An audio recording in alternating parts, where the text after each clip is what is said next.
board meeting for this cold Monday, February 17th, 2025. Lene, could we get a roll call? Edmondson, Present. York, present. Carroll, Here. Gardner, Here. Plucker, Here. Lick, Here. Toon. Here. Right. Looking for an approval for the minutes from the UAB meeting on December 16th. Looking for a motion? Move approval. Second. All those in favor? Minutes are approved. All right, this is the time of the meeting for public comment. If anyone wants to come on up, you know the drill. Sign in, state your name. Signed in. Beautiful. I just stand here and look that way? Yeah. Yes, ma'am. To the camera. All the people that, okay. My name is Patricia LaRue. I live at 49 Marcella Court. At our December board meeting, I commented on the city's development plans, which will vastly increase our need for electricity, while at the same time, the city is planning to spend $20 million of taxpayer money to remove a reliable 1 million plus kilowatt hours of renewable green hydropower source of electricity. In my comments, I stated that the Junction Falls Dam does not pose a threat to our environment. That's the opposite of what's being marketed by those who want to remove Junction Falls Dam. Instead, they use terms like Lake George is a cesspool and the Kinney is severely degraded because of Junction Falls Dam. So who's right?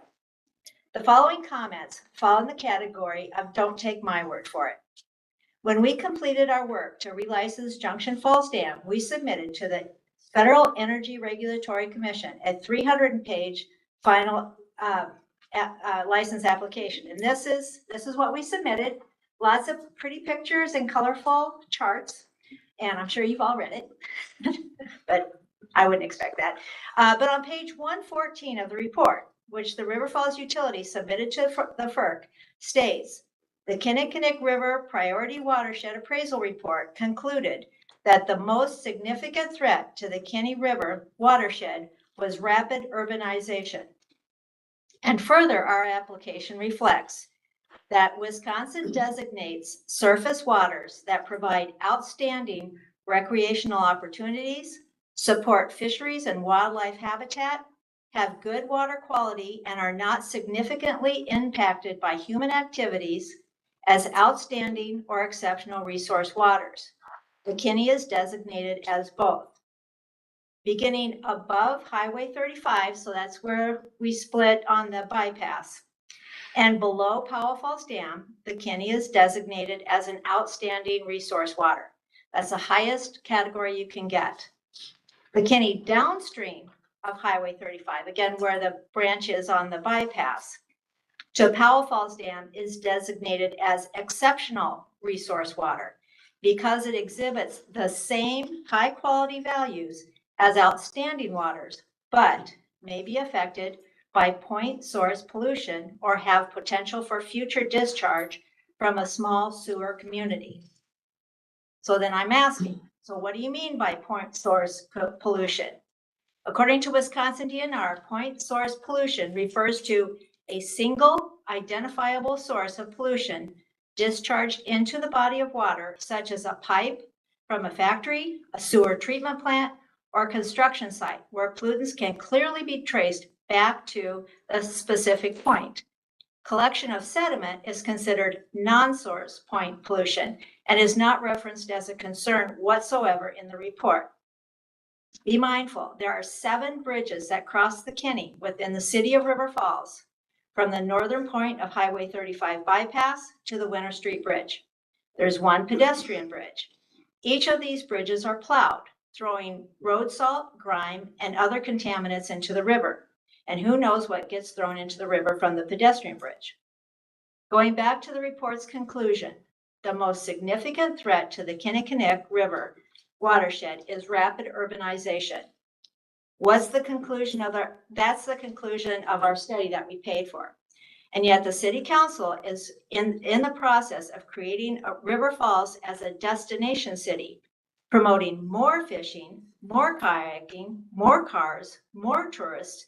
In addition, the city markets this illusion that there's a 20-foot waterfall just behind the Junction Fall Dam that people will flock to our cities to see.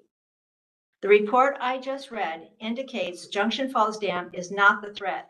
This push for more industrial parks, more vehicles, more people throwing their styrofoam into the river is what needs further scrutiny and regulation. I'm not suggesting we stop growing, but I am suggesting that we put an end to the myth that Junction Falls Dam is the bane of our existence, the death knell of a healthy river, or the dog of the utilities, as it's been called. Soon swans will be back on Lake George, turtles will start coming out, and walking around the lake is always a popular pastime, even in the winter. Junction Falls Dam is not the threat. Don't think that removing the dam and draining Lake George is the answer to keeping a healthy Kenny River, especially not at $20 million. Thank you. Thank you.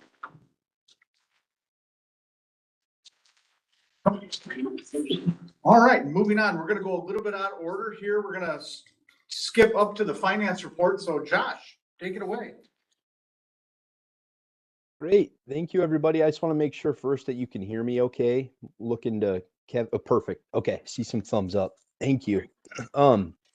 So these are going to be the November 2024 financials. So I'm going to go kind of the usual order. I'm going to go through the budget reports, then I'm going to touch on the cash, and then I'm just going to provide you some general updates from my perspective of what we're assisting the utilities with in the finance department. So for the month of November in the electric utility, I'm going to be looking off to the side here where I've got these up on a screen. The year-to-date revenues for the electric utility were basically $14.4 million rounded, and total expenses were just under $13 million.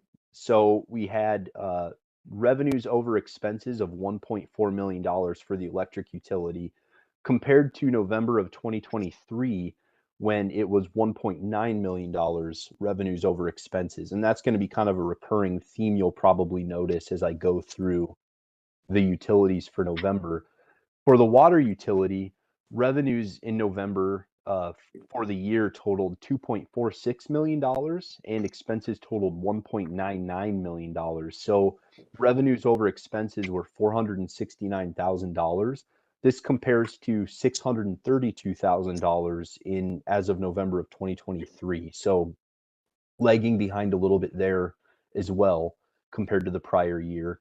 For the wastewater utility, revenues totaled just over $4 million as of the end of November, and expenses were $2.9 million, or about $1.1 million of revenues over expenses. So again, same as with the other two utilities I just covered, we've got positive cash flow from an operating perspective.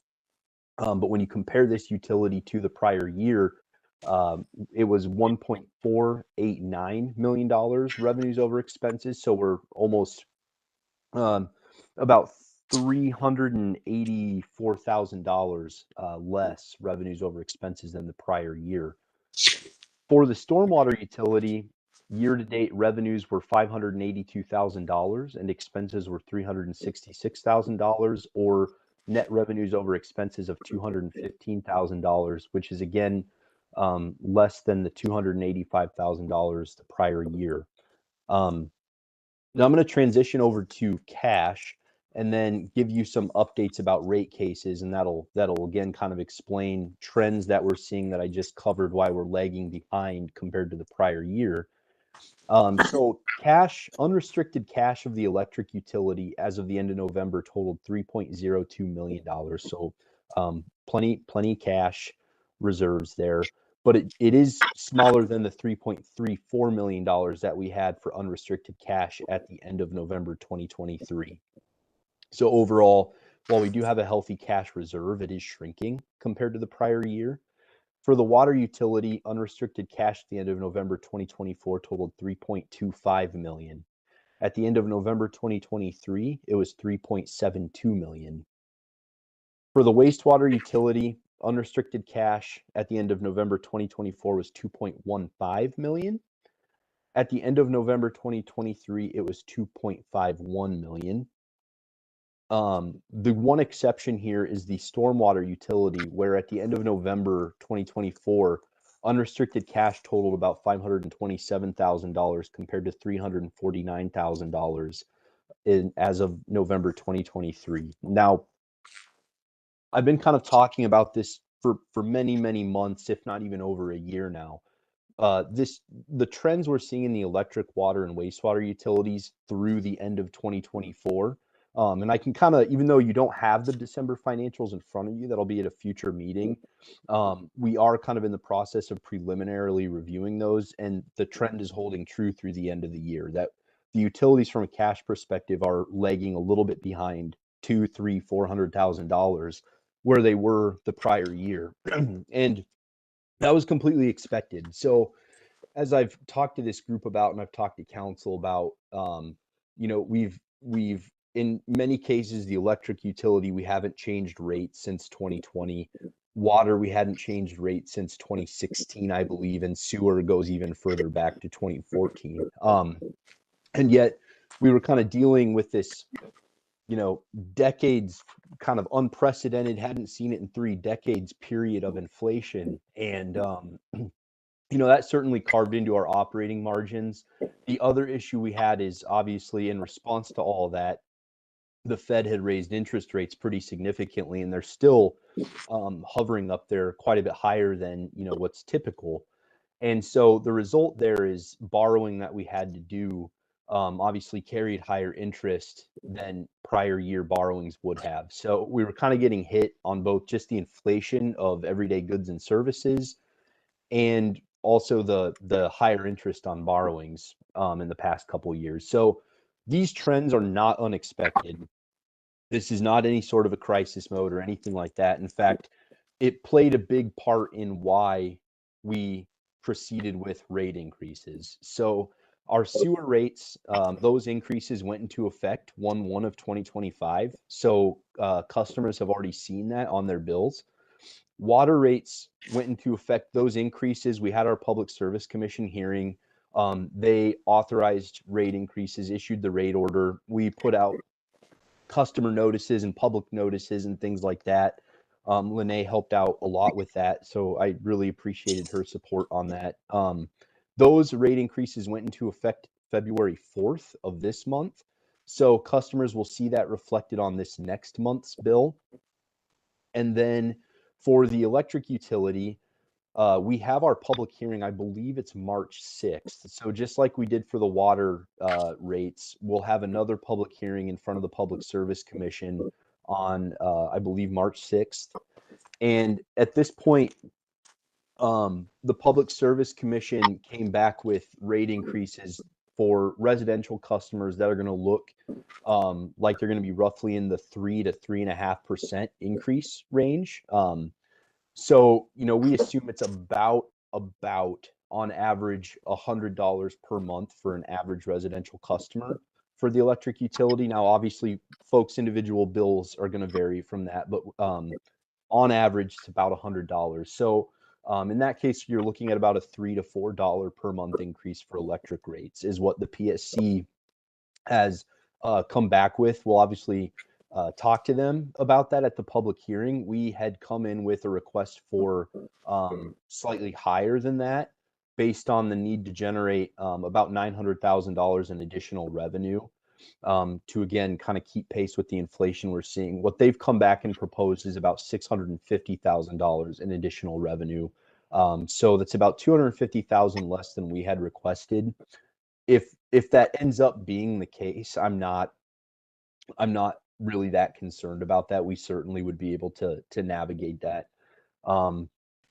just fine. So that's kind of where things are at for the rates. And now that we're kind of definitely starting to get a much clearer picture of how we came in for 2024, you can definitely start to see now that picture really coming into clear focus that I've been talking about, where we're kind of lagging behind prior years. And we had fully expected the cash position to erode over time. And that was the impetus for these rates. And now the rates are going to be going into effect. So we can kind of close the chapter on that book and, kind of start to bend back the other direction from a cash position in our utilities. So because we're not really seeing in Dean, Kevin, others could probably speak up to this a little bit better than I could, but I don't, from my perspective, as finance director, one of the things I like to try to do is just kind of pick the brains of folks across the organization. Hey, what are you seeing? What are you hearing from vendors? What do lead times look like? Are things still, in some cases with the electric utility, we've had 52-week lead times from when the order gets placed to when the thing is actually received. And so I do like to try to periodically gauge where that's at. And, certainly costs, in terms of how quickly they're rising in cost, that rate of increase seems to be slowing down, but it's still 3, 4, 5%. And it varies from item to item, of course, but we're still dealing with it. So these rates are, I'm sorry? Josh, on that, I was just going to say that evidence by tonight, we're going to have 2 items looking for approval through resolutions. One on reconditioning of the Gulfview water tower, and the other is a 2-year sewer lining package. And our numbers did come in pretty good on that, our bids. They did come in below our estimated budget, and that hasn't happened in a while. So to your point of us stabilizing, we maybe have seen some of that. With that said, we're still seeing some higher costs in some of our consulting. Gulfview tower management, contract management is still, it's higher than typical. So there are some things that are higher, but we're seeing some more competitive bids than we've seen in the past 4 years. So I'm up there. Yeah. So it is a mixed bag. It's tough to predict. This is certainly a different environment the last couple of years than what I was kind of coached up in as a budget analyst once upon a time. So, but I think we're navigating it actually exceedingly well and a lot better than many of our peer communities out there. So I think that's a credit to everybody in the room, frankly. Josh, can I just build on that one more thing too, as you're talking about the changing environment? So we'll have a changing environment in our wastewater plant as well. This, just a reminder, this is the last year on our West Central Wisconsin's biosolids contract. That'll be expiring at the end of 25. We're going to be transitioning to a self-ending system with our end product right here with our brand new dryer. Minimally, that's going to be a break-even proposition. It'll probably save us some money even there. Our bill for West Central biosolids last year was about $615,000. They just started charging us for the debt payment for their new addition. That'll be over $100,000 for us. So we'll be about in the $720,000 range in 2025 for West Central Wisconsin biosolids. In 2026, that will not be a bill anymore.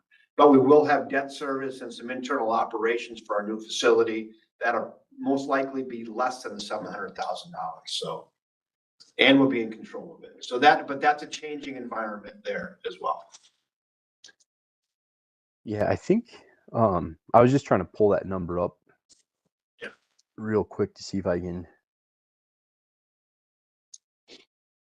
Yeah, so our biosolids debt, to your point, Kevin, we're going from $720,000 a year for the consortium to our debt service in 2026 for the biosolids facility of $580,000. So trimming quite a bit off there.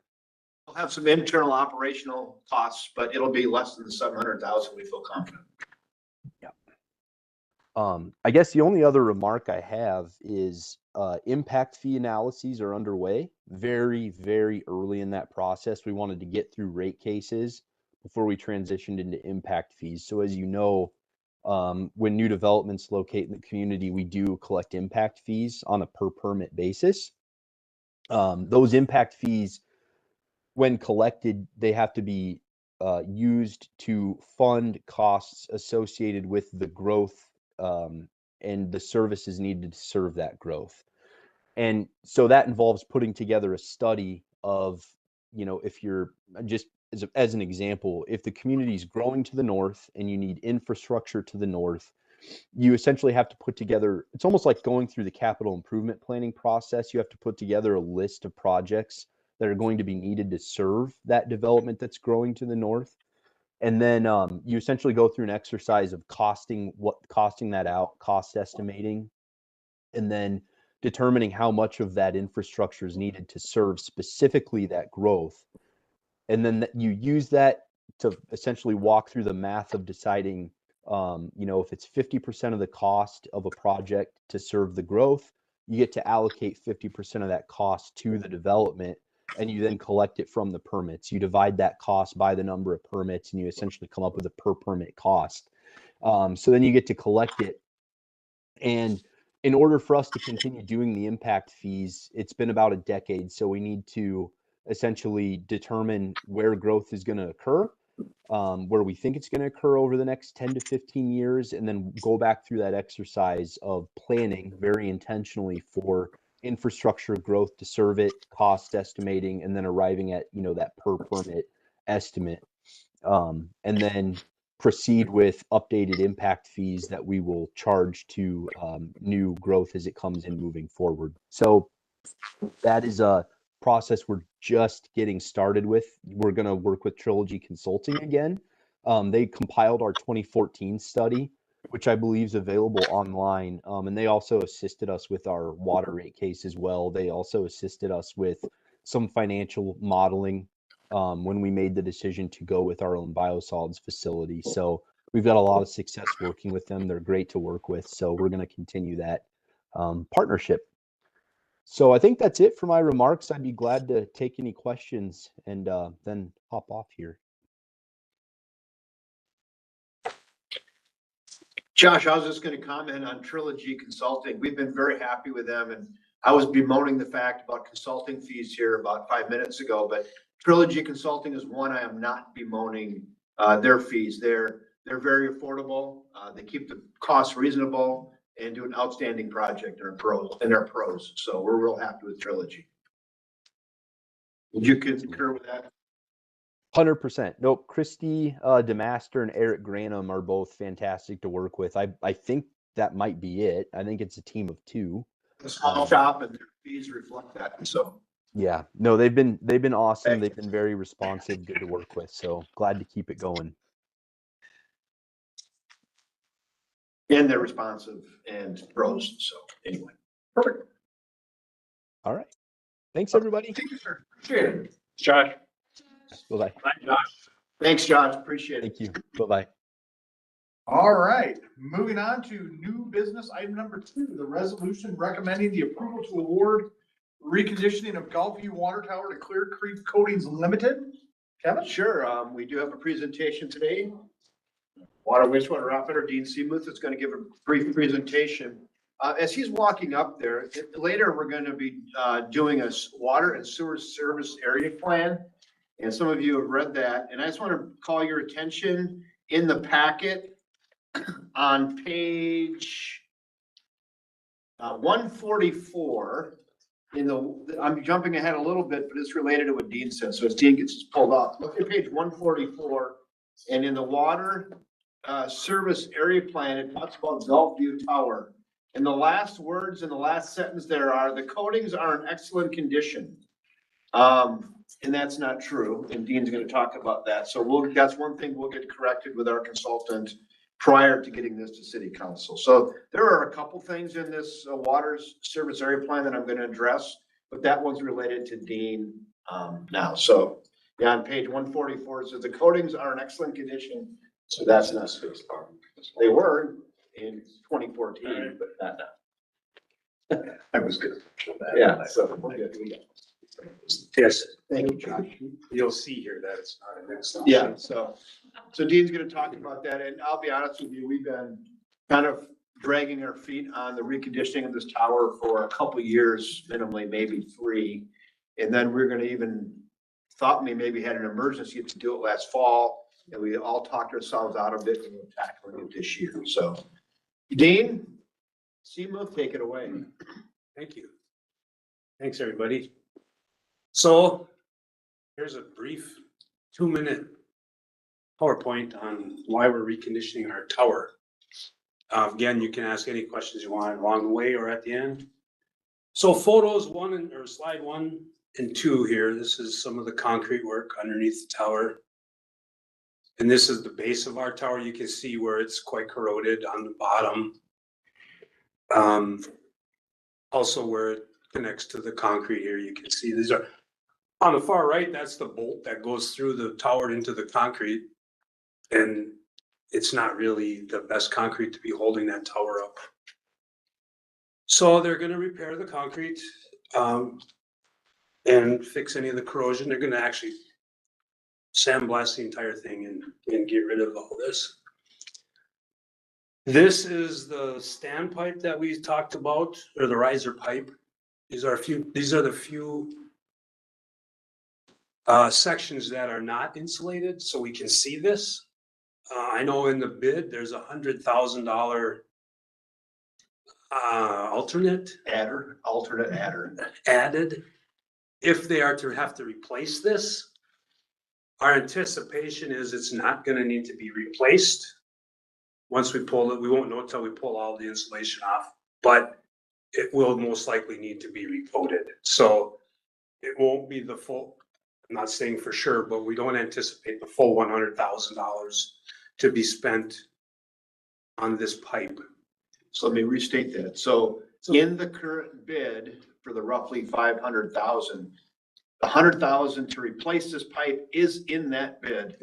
Yes, What we're saying is there's a chance we might not have to spend. there's a chance it'll be 100,000 less, Or some amount less. most likely some less, because And that's internal to the tank? this is inside the, this is the pipe that goes up inside that fills the bowl on top.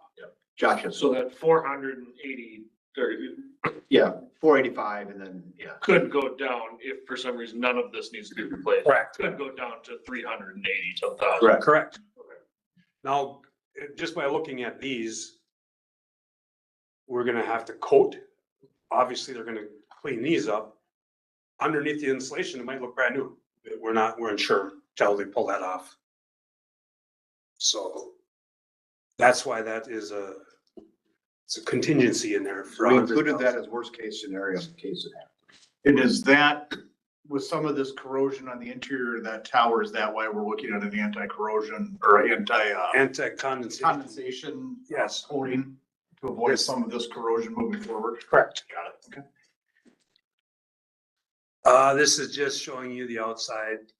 These three right here are actually all the way through. To where they're seeping water out. We have our level set below this. So it's not happening right now. In the summer, we would have to bump our level up higher to fulfill the needs of the pressure. But right now we can be below it.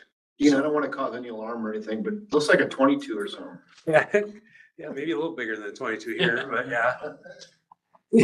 So, yeah, that's what's happening. And it's in several places, it looks like this. But these three are the holes that they were, the pinholes that they were talking about. This is the frame for the door that's going to be replaced. Obviously, it's starting to corrode, and this is just the guy showing us that when you wipe your hand on it, the paint should not come off on your hand.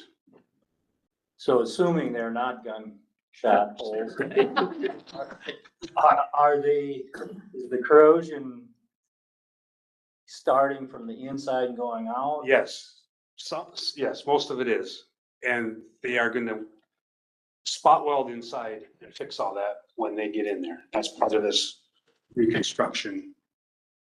It's not just, I think I answered a question. I'm not sure who asked the questions, but in 2014, I'm trying to remember from the answer, we paid $93,000, but that was just to coat the outside.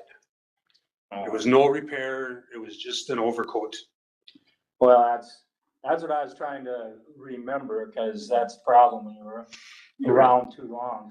I thought I remember, wasn't that long ago, we did something to this, but, so it was just to the outside. Just the outside, an overcoat, and the tank is from 1991.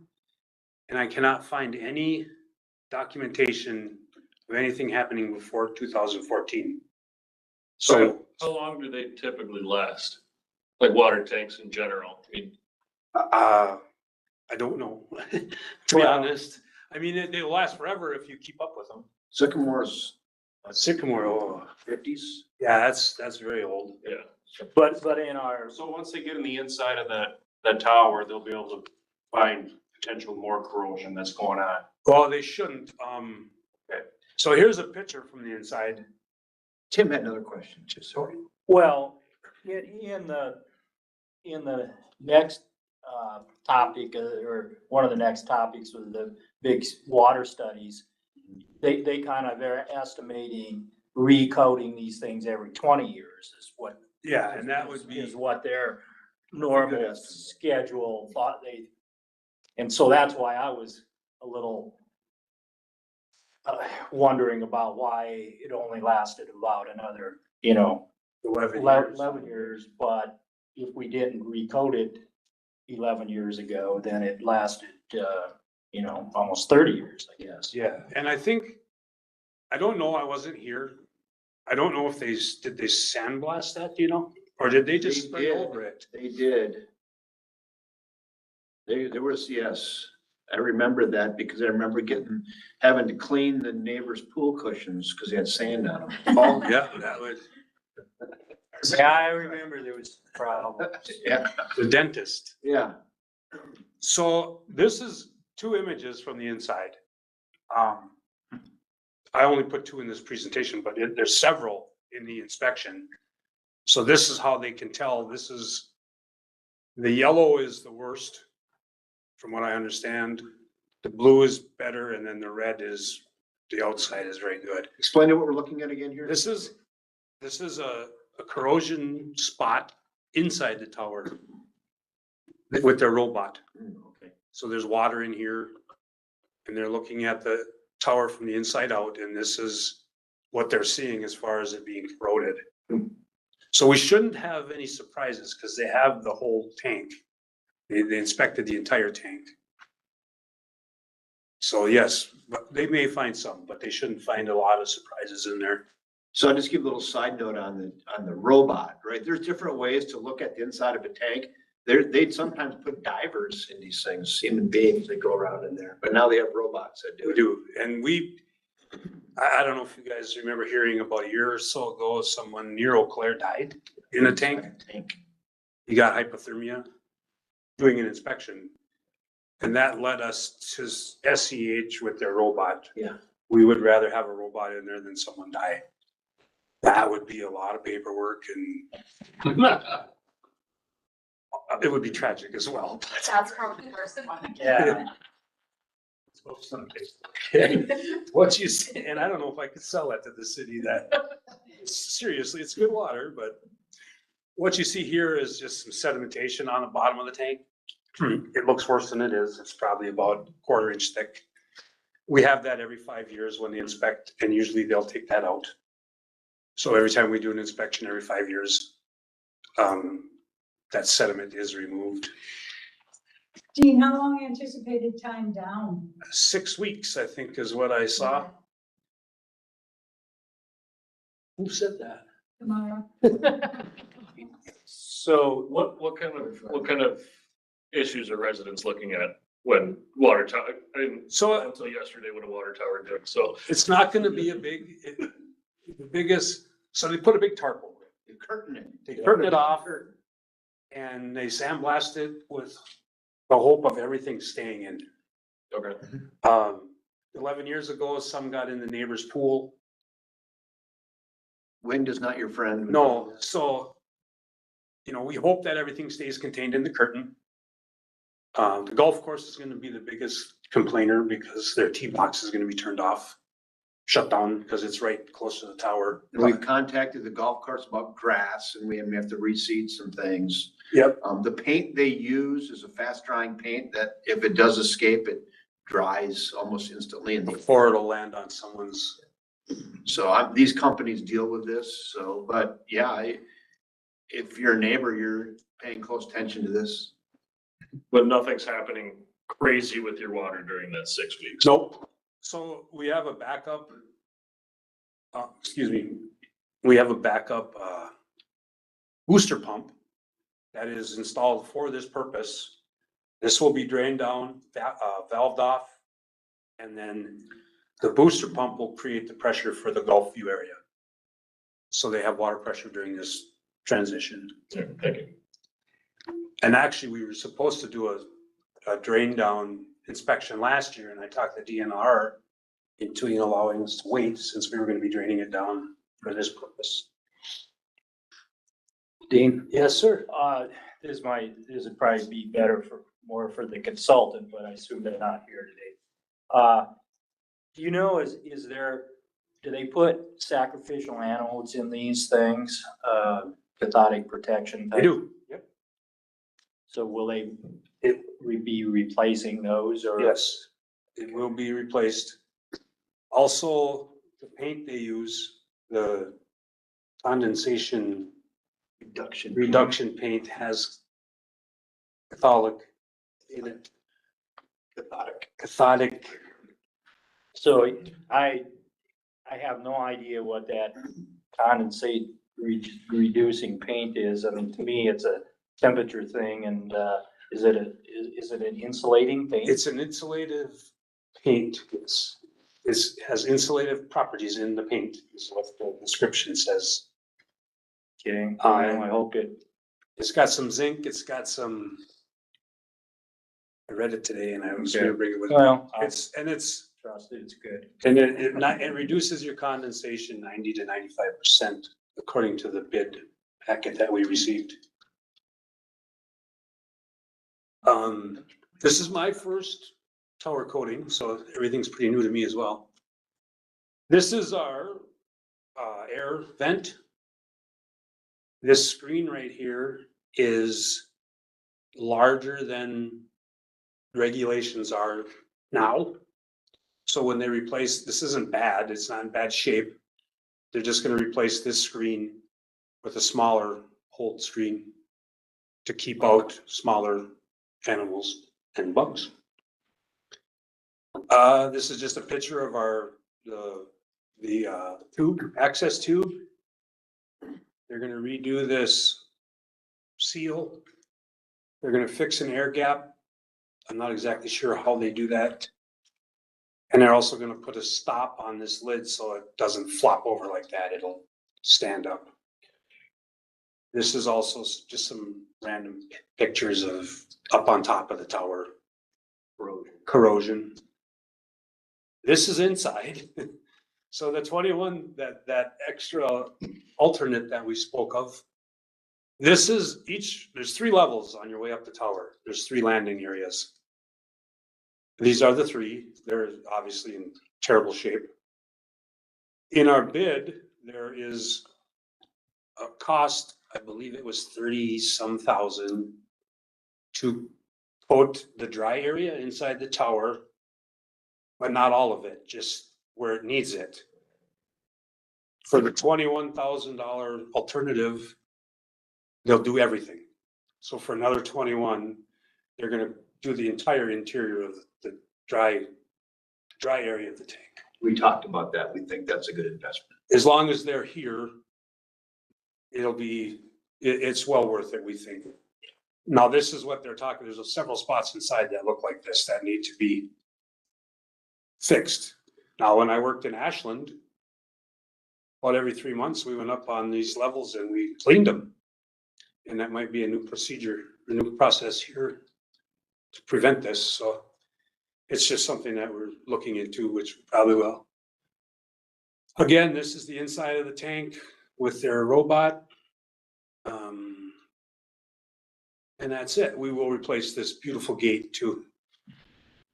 So that Amy White lives right here, or Amy Peterson, so community development manager, whatever the title is, director. So, any other questions? So you said when you were in Ashland, you guys went up every couple months and cleaned off those landing areas? Yeah. Is there a reason that we haven't been doing that? Is that in every water tower, I guess, Is every water tower's like that? We haven't since I've been here, but they've been in this shape since I've been here, so it was never done here before. I don't know the reason. I've been here. But to your point, Josh, I think we will, when this thing gets recoded, he's gonna send his people up. It was kind of, Definitely, if you're spending, it was kind of a moot point $500,000 because it was all you know, at one point, we were gonna send the guys up there and scratch them all down and clean them and paint them. Cause there's no water in those areas, No. correct? That's not part of the actual. No, it's in the standpipe. Okay. And Dean, when are they gonna do it? This spring. I don't have an exact date. You guys have to approve it, council has to approve it, then we'll award it to them and then we'll have a meeting In the weather. Yeah. and get exact. Maybe a different question from Amber's question. How about, is there a window that's a little bit tighter that spring? This summer. Okay. So no, Right now, that's the window. We don't have I don't think we have It'll be sometime between May and. I don't know that we have a substantial finish date set. I know it will be in warm weather. It'll be before fall. As soon as I know, you'll be the first to know. How's that? well, that's fine. I'm just thinking about the golfers who we met. Yeah. You play for the black, that's the black tee box. So you just can't play blacks. You played the 62. I'm not on that. Don't worry, I'm not there. Not me. One more final question. Mhm. Do you know how much a water tower costs to build? I do. We Can I- just built Can I one. get that number? Yeah, was it 2.9? 2.9 million. 2.9 million? All right, okay. So the tower out, The North Tower, yeah. that was 2.9 million. Okay. It's twice the size of this one. So that was my question is if we're gonna need to upgrade this water tower eventually to a bigger size, correct? Or is that not something? No. We'll just add a different tower. Correct. So that 2.9 number, I think Chris just reminded me, we were at 2.9, I think went to 3.5. Remember that the last? Yeah, it might have. For inflationary thing, and then we were not happy with the bids. COVID. Yeah, so $3 million-ish. Okay. Yeah, this one is kind of unique because it doesn't serve a lot of people. This Gulfview. Right. Basically, it just serves Gulfview. The one that, I don't know if you've seen, there's CIP numbers to do another one on the east end to serve the entire. So let me be more specific on that. I know the location for the next tower out there, we don't know if it's gonna be 5 years, 10 years, 15 years. But when you go up the hill past the golf course, you'll take a right into Highview Meadows. But then just down the road, take a left on that country road there. Yep. Well, maybe I'll say right across the entrance from Highview Meadows is a pretty high spot, somewhere out in that area. Okay. If that ever develops, that's probably where the next tower would go. That's like the highest spot in that area. Yeah. Yeah, we serve the east zone with the booster and the well mainly, so.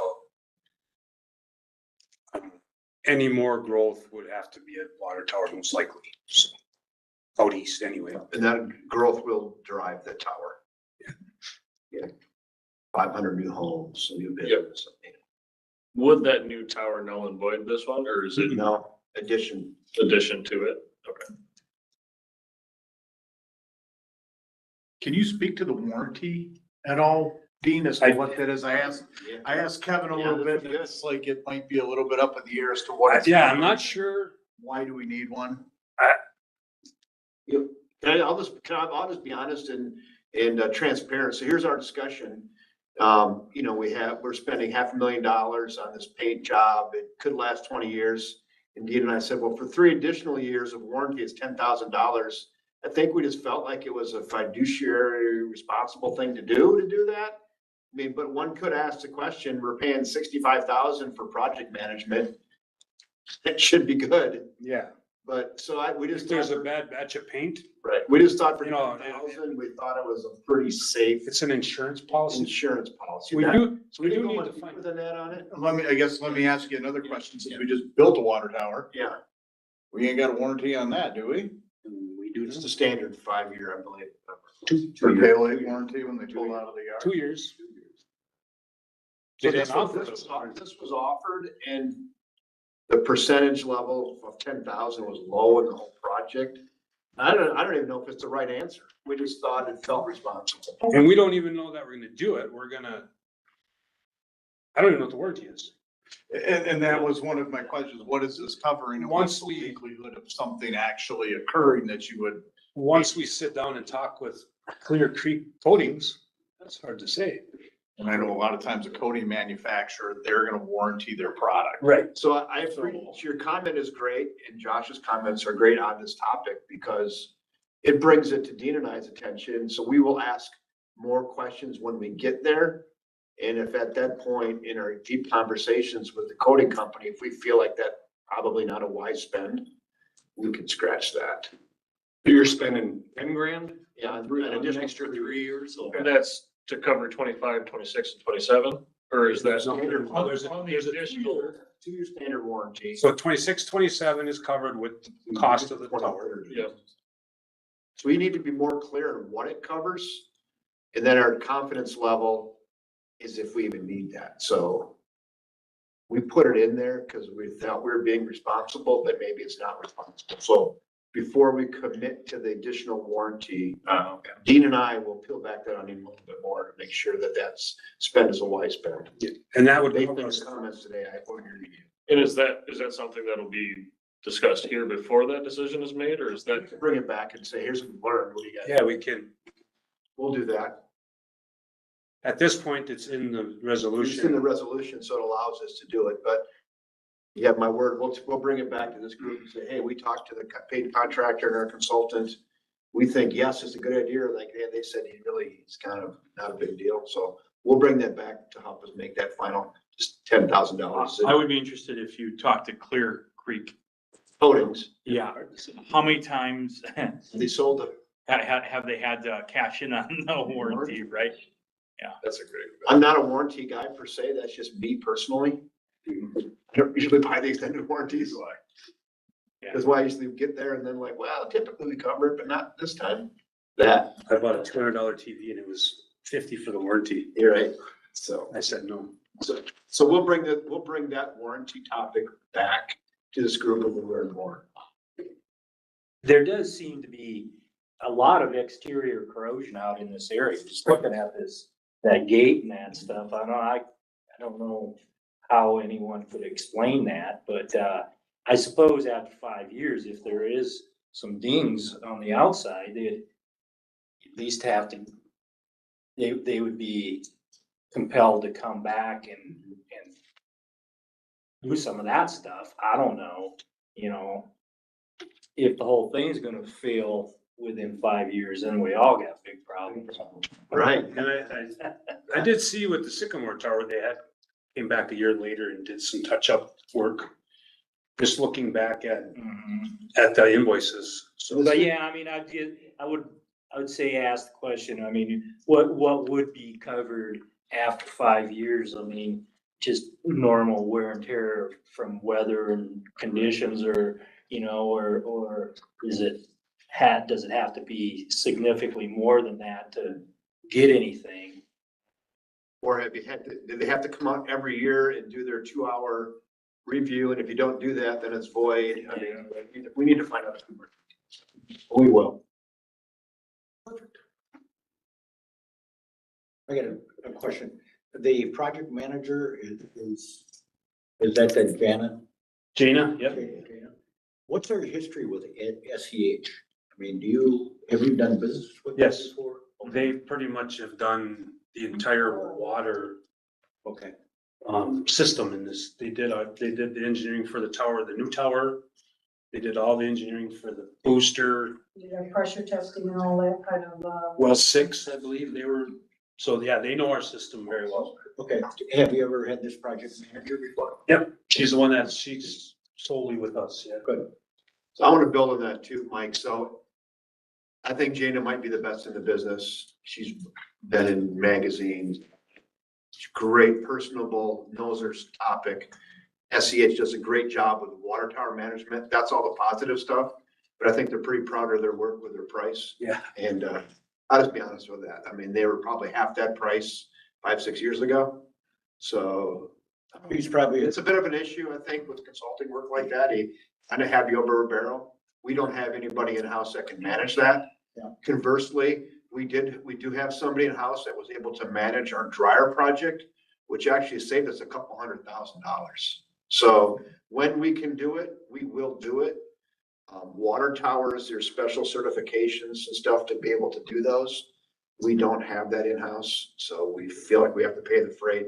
Not real happy about it. We're looking for other solutions maybe. So is that something that we can look, I mean, we're obviously expanding quickly.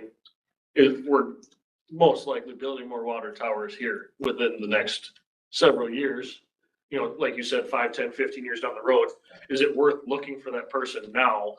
So we don't say this same conversation, the next water tower gets built and we get stuck with another $63,000 bill. So in talking with Adam, our current project manager that we have on staff, it's probably at least 63,000 to get him certified.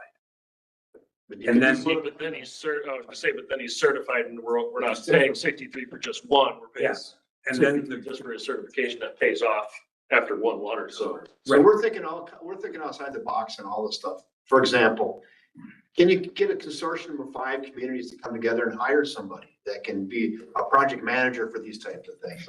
I don't know, because we're sensitive to this and you feel like you're over a barrel and you gotta pay it. Is there ways out of that could save money that could still be effective, including hiring someone internally? Can you get a consortium hire? Can you find a retired person who could maybe do this? I mean, you know, so we're thinking about those things. Well, especially after this water tower, there's really not too much craziness that we would need to go into with SEH, correct? For at least the next couple of years. Not for this, not type of project, but maybe something else, maybe a water extension somewhere, or sewer extension, or. Just we're trying to think of a timeline of what it's gonna take to find said person. Right. Instead of continuously making these comments every time we build a water Right. main or fix one or something like that. Right. Where you go, oh, wish we didn't have to spend that. Because the It'd be nice to pressure's hire off. that guy. Your point is well taken, because the pressure gets off and then it's not an emergency and then it comes up and. So you'd really have to have a conscious effort with, I think, a group of communities to do it. It's just not that easy to get a bunch of people to come together or do it internally. Potentially. It's kind of easy, but not easy, because you're investing and you invest in somebody, then they leave and then you don't have it again. So. I manage a lot of projects and it's nice to have an experienced project manager that does these. Regularly, more than just one. Yes, yes. Yeah, you're gonna have to find something else for this person to do. Yeah. And that, it's gonna have to be a high level person to start with, so, I mean, yeah, I don't know that we wanna start looking at hiring a whole new position just to save $60,000 one time. Right. I mean. Well, and I understand that. It's just, It's doable. It's the- tricky.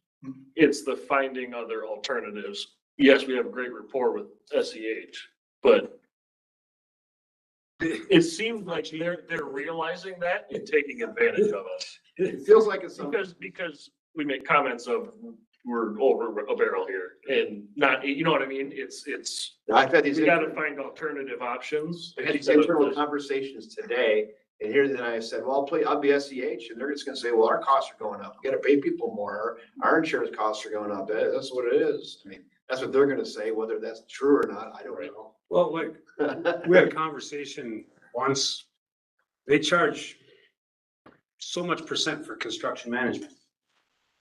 18%. 18% or whatever it is. Well, I think it's It 10. was like 10. If the cost of the project goes up 500,000, so they charge another 50,000, but they're not doing anything different. Right. It's just the cost went up, so we're gonna charge 50,000 more. I'll end it That drives me crazy. on a positive note. Here's how sensitive we are to it. We as a city did hire an internal project manager, and he's saving the city a ton of money. Yeah. So Adam is doing great, and he's doing roads, and he's doing bridges, and he's doing Briar projects, and The so. water tower is a tough one because it takes certain Special certifications. So. And I understand, but if we've got a guy like that, like you're saying, who is They were certified in advance. If we Ain't too hard to just give him an extra certification. Right, that's what Dean was saying, so he's talked to him about it. we did talk. So anyway, Well, and your comments are good, and we're thinking about those things, and we're all about saving money and being efficient. So, and just keep bringing those ideas up because they help the conversation. Thanks, Coach. Looking for an approval for the resolution. Don't run on me, Dean. So you're gonna have two, Dean. Chris, there's 2. So make sure we're told which. Yep, for the awarding the reconditioning of the Gulfview Water Tower to Clearcreek Coatings. Looking for a motion for approval of the resolution. I will motion. I'll second. Any further discussion? It's just contingent on that 10,000, right? We'll bring that back. That's in there, but The alternative we cost. could at any point not do it when you up to the point they're done. Okay. All those in favor? Aye. Moving on to new business, item number 3 is the resolution recommending approval to award construction and project management services of the Gulfview Water Tower to Short Elliott Hendrickson Incorporated. Which is more our discussion we were just having. That was Sounds like part of the get to discussion. this. Kevin?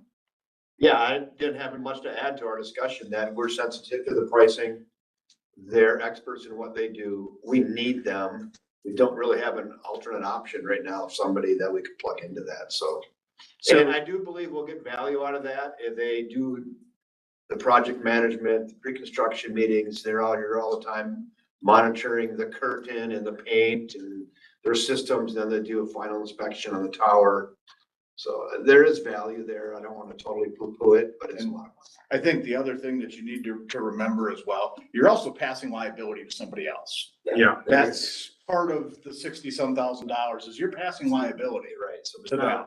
SEH So is taking that's a pretty responsibility big for it. deal with certain items that. So let me build on that. To that. So when we had Strand for the dryer project, and we said, we're gonna do that internally, you know what they said? It's your deal now, we're not liable, right? There's a mistake, it's your problem. Right, your problem. So they, and which we're doing fine on, by the way, and they did comment and say, well, you guys are doing a nice job with that, so. But yeah, there's a liability thing also involved. I don't need to keep bringing it up, but with SEH, with this specific issue, did we ever, because of that insane price tag, did we look into other options for this project? Obviously, with the outstanding relationship that we had with them, was it even a thought, or did you just get the price tag and go? "Ah." So it wasn't because, we didn't look into anybody else because they did the initial inspection. They did the bidding, all the bidding projects, they put together all the bid packages and everything. So they know the project. Familiarity. If we hired another firm to do the construction, it would probably be more money because they would have to relearn the project. So it all started with SEH doing the inspection because they had the robot. We were pretty sure we were gonna do the coating anyway. So once we had the inspection done, we decided to have SEH do the bid process. They put together the specs for the bid, all that. So then when it came back, we would like to use them because they are familiar with everything. Just, what were their fees for? I mean, they basically did the engineering for the coating project, right? I mean, including specs and everything. I mean, was that reasonable? It was less than they originally budgeted. It was less than we had budgeted. It was $5,500 to do the inspection, which was cheaper than having the company we did prior that came in and did the tires. And then it was around $19,000 to do the bid specs, get everything set to go out for bids, accept the bids, go through the whole bid opening, all that process. Yeah, I would say that was pretty reasonable. I mean, the one thing we normally, we don't bid out professional work like that, right, Kevin? I mean, Right. But I mean, I suppose you could ask them if, is that the best you can do? Or I mean, is this, but you don't want to lose, you don't want to lose them as a resource either. You don't want to have bad will on that part. I mean, there is some negotiation that can be considered acceptable. Right. Man Valley negotiated. Yeah, so that, and I was gonna say too, so we did a water pressure study here about 3 years ago. And this conversation came up internally, like, why do we keep just plugging in the same company? We did go out to get it. We got some bids on that. I think Strand bid, but they were all higher than the company that was familiar with. Because they're familiar. Familiar, and they had all the files, so now what's gonna happen, the other company has to get all the files from the existing company, it's more time, so their bid can't compete with the company who's already knows the project and knows the systems. And I'll say from university experience, SEH is, I mean, they're very, very reputable. I mean, so we're paying for a good company. But I agree with you, Tim. I do believe that everybody loves a haggle. So. Not me. Everybody but you. Well, You know, but it's, it's worth, like, I agree, it's Yeah. hard to risk a relationship, but I don't think they're gonna be offended. Especially if you come in and go, hey, you're a little high on this one, let's see if we can do it. And you'll have to ask, so Ryan Yentz with Strand, when he comes around, we'll joke about this, and I hope he's here sometime in a meeting when you're here, because he'll say, Kevin's beating me up all the time on this stuff, so. That's just kind of my reputation. I don't like to let them just pile it on. So that's just what I do. Sometimes I do it in a joking way and sometimes not, but no, we don't let them just try to pile it on and without questioning them, challenging their costs, finding efficiencies. We do that. And also too, for those like, oh, why SCH, someone's getting a kickback. We don't even get a lunch from anybody, never take it ever. So we don't, it's all above board. Ever, not even $5. We can't get a hat. So that's our culture here that our city administrator starts, so. No, okay, I'm just checking. No, I don't. You get nothing. Can I sit around? Yeah, you can. You can. All right, so with, resolution number 3, recommending the award, the construction and project management services of Gulfview Water Tower to Short, Elliott, and Hendrickson, looking for an approval of the resolution. Move approval. I second. Any further discussion?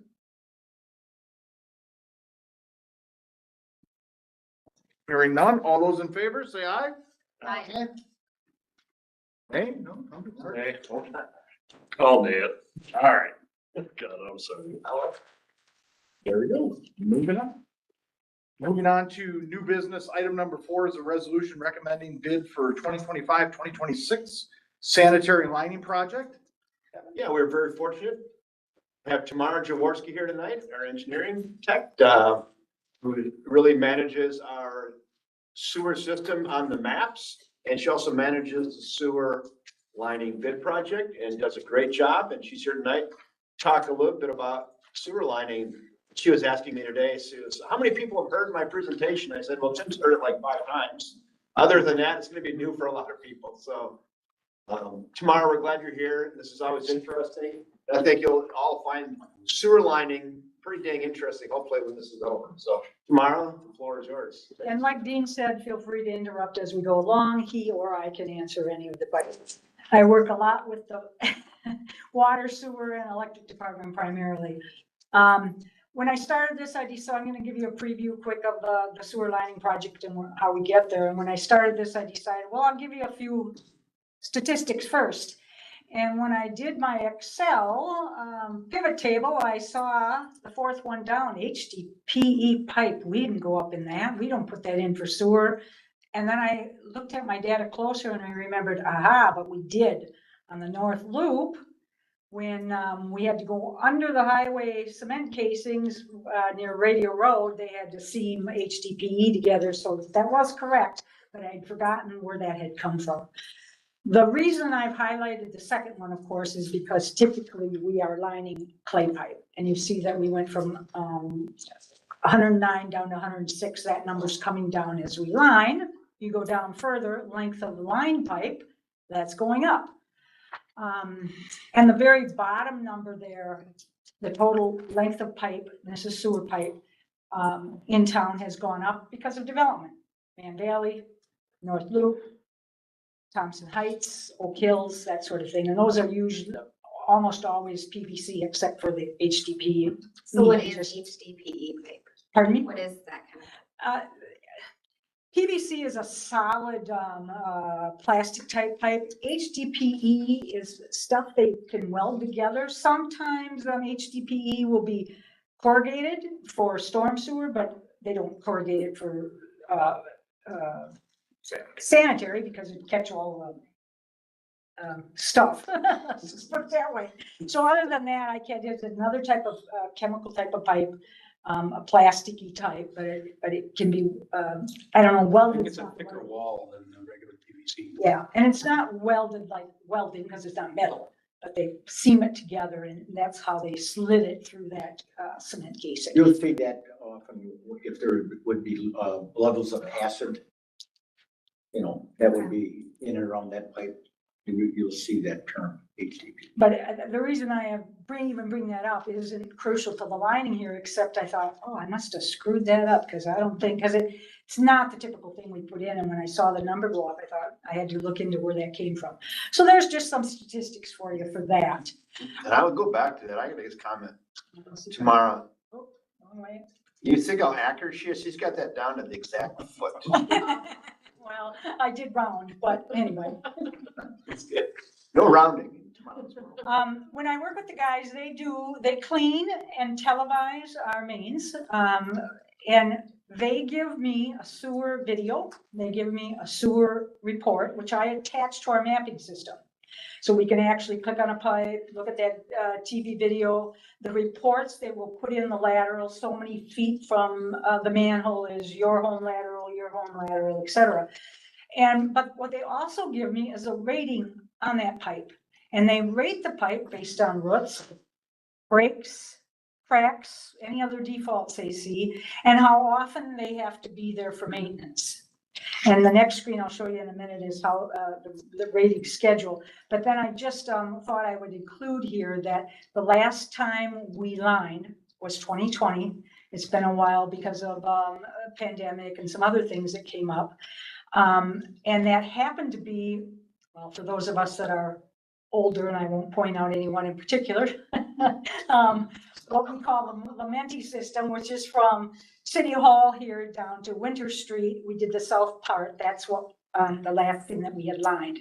It's the south part of our north interceptor. It was called Lamenti because that was a company. The backbone of our system. Yeah, that was the company that put it in. Now we do have, when they give us this rating, the guys give me from 0 to 5. 0 is pristine, brand new pipe put in. 5 is it's getting bad. We need to do something with it. And I bring this and the Lamenti up because currently we had, when I did this, we had 43 pipes in our system that were rated as a 5. With this 2-year project, we'll be down to 21 pipes that will be rated with a 5. However, probably 6 of those are from here up to the north interceptor that we replaced. We got a bid for that piece right after the pandemic. It came in at $500,000 for lining. And at that point it was decided, no, I think we need to put that in a future budget to have that upsized and rescaled, you know, so a few of those 21 pipes that are left that are 5s are that section that's going to be. Which we're going to replace. Which is going to be replaced, but it's in a budget down the road. It'll be physically dug and replaced like the north interceptor. Anyway, the guys give me a rating. I put it in our mapping system and then I sit down and I print a map. And I tell Dean and Tim Ricksman, our lead, and we sat down and said, okay, here's our 5s and 4s. Which ones do you want to do? And then they came up with a plan of which pipes for which year. Now, I will admit I am one of the people that likes a 2-year project. And the reason in the meeting one. Continue. Just hit continue. Just hit continue. If you can. There we go. Okay. I'm one of the ones that likes a 2-year project because it takes time to sit down and evaluate the system. It takes time to get the contracts together, to get it out to bid on Quest, to come here to UAB, to bring it to council, to get it rolling. And I'd rather do a 2-year project and then next year do the manhole 2-year project and the year after, so I'm not bidding 3 different things every year. So I kind of pushed for the 2-year project, and as you see, the guys chose, the blue lines there. And most of it is, as it just happens, they've chosen that, most of it's on the, west side of Main Street, except for a little piece of Second Street that you can see there. So these are the pipes that we chose. And don't know what happened there. John, see it. John, I see it right there. Get your PowerPoint in the bottom middle. Go down, don't you go to your right? got it, got it, No. got it. Just on your right one. Here, let me switch it. There you go. There you go. What were you trying to do? We were just going through the slides. I hit it. I hit Top it. right PowerPoint there. There you go. There, There we go. okay. Okay, I'm gonna back up one just to see, okay, yeah, there we go. Okay, and then this just shows actual footages. And please forgive the person who made this, because as you notice in 2026, I said that we've got a 10-inch pipe that's 1,79, and that's obviously incorrect. It's 100, this year in 2025, we are doing all 8-inch pipe, 3,000 feet. Next year, most of it's 8-inch, but there is one 10-inch pipe that's 179 feet. And they have to televise and clean to start with. And then they get a good measurement for their lining. And then they come back and line, and then they cut out the laterals, and then they re-televise. And there's a video that I'm going to show you here in a minute on that. This cured in place pipe is actually a pipe within a pipe. You see the clay pipe there, and then you see the pipe within. Here's just a sample pipe. The one up on the left-hand side there is pre-lining. You can see a crack. You can see some roots coming through. The one on the right is a lined pipe. And here is our video. See if I can remember, John, how do I? There you go. Click You on gotta it. go to, oh, That bar again and then, oh, back up. sure. Just click on it. Yeah, I can't figure out how to get down here to the, I knew I'd have trouble. I know. Ah, there you go. Make it All right. complicated. I know, don't We they? get rid of IT and everything. Exactly. You ready? Yep, go.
So that's the easiest, simplest way to explain. No digging.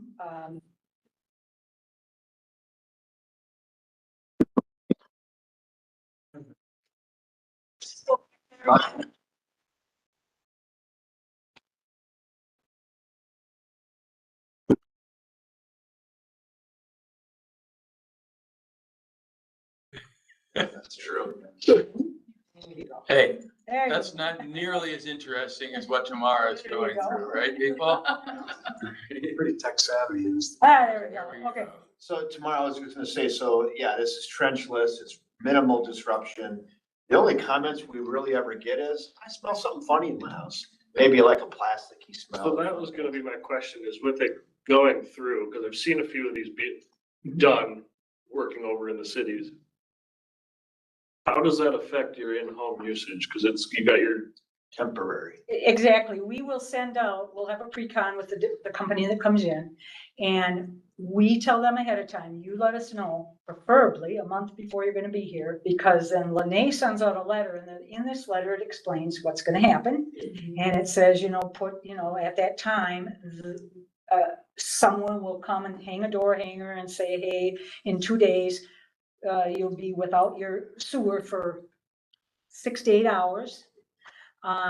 You can run your water, just, you better be collecting it, don't run it down your drain. There is a little time, because here's your house, Yeah. runs down, there's a little bit of time for that to happen, but it explains in the letter that they should put rags, make sure their traps are filled with water, things like that, so they don't get the smell up there. But usually in a 300-foot, 400-foot piece of pipe, they've got that cut and reopened 8 hours, 6 hours, on one occasion, because of a person that had a handicap situation, and our spec does state, if there is a required situation where we have to supply a porta potty to that home for medical reasons or something, the company is responsible for that as a side entity, not us. And now there was one occasion where we did supply that because the family was not certain that they would be able to do it.